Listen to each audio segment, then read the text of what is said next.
Well, guys, it looks like the door for Spider-Man returning to the MCU has finally closed. 2 weeks ago, we got the announcement, and it looks like, at least according to the CEO of Sony, that the door has closed for now. Hey, everybody, I am Robert Storms. If you're new to the channel and you like this video, please be sure to hit that thumbs up and subscribe to the channel for all future content. So the CEO of Sony came out and said, look, we couldn't come to terms. Not that they didn't want to, but Disney and Marvel didn't want to come to the terms. In fact, the CEO of Sony really said that there was no animosity between the two people, that they really much respect each other. Both companies really respect each other. And he actually had a quote here that I thought was really interesting. We had a great run with Feige on Spider-Man movies. We tried to see if there was a way to work it out. The Marvel people are terrific people. We have great respect for them. But on the other hand, we have some pretty terrific people of our own. Kevin didn't do all the work. Now, I am one of the people that, like I said, I supported Sony through this entire thing. A lot of people automatically took Disney's side because they didn't see the details in what was going on. They didn't understand that if Disney and Sony would have signed that deal, Sony lost all rights to not just Spider-Man, but all their characters. They have no creative freedom of those characters. Disney would take full control. Maybe you're cool with that, but that's fine because you're not a businessman. Sony is a business. They're in the company of trying to make business, and that is the dumbest business move in the history of the world. You just can't do that. You just can't give up your number one asset to another company. It's just dumb.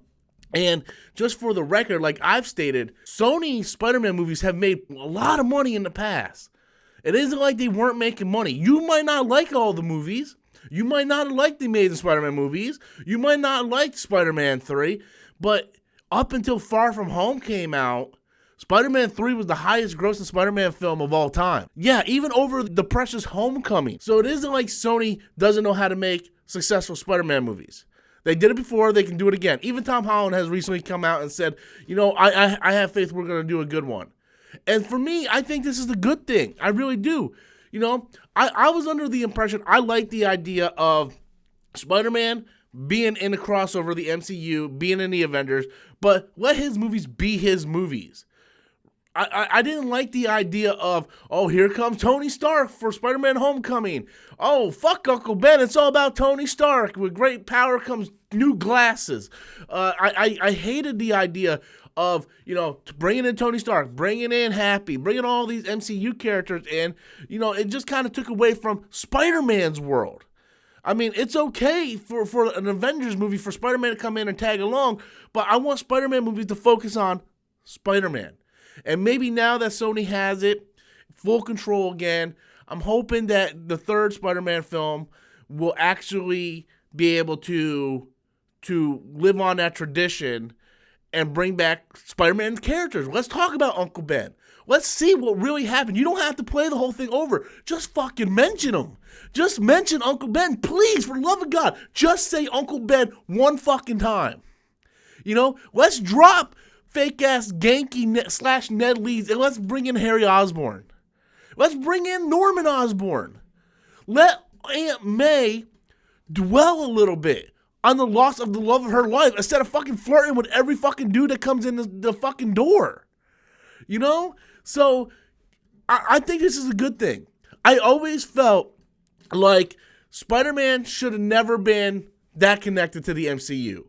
It was like, yes, it was great to have him in Civil War and all the Avengers movies, and he was great in all those because the Russo brothers know how to write them, know how to direct Spider-Man.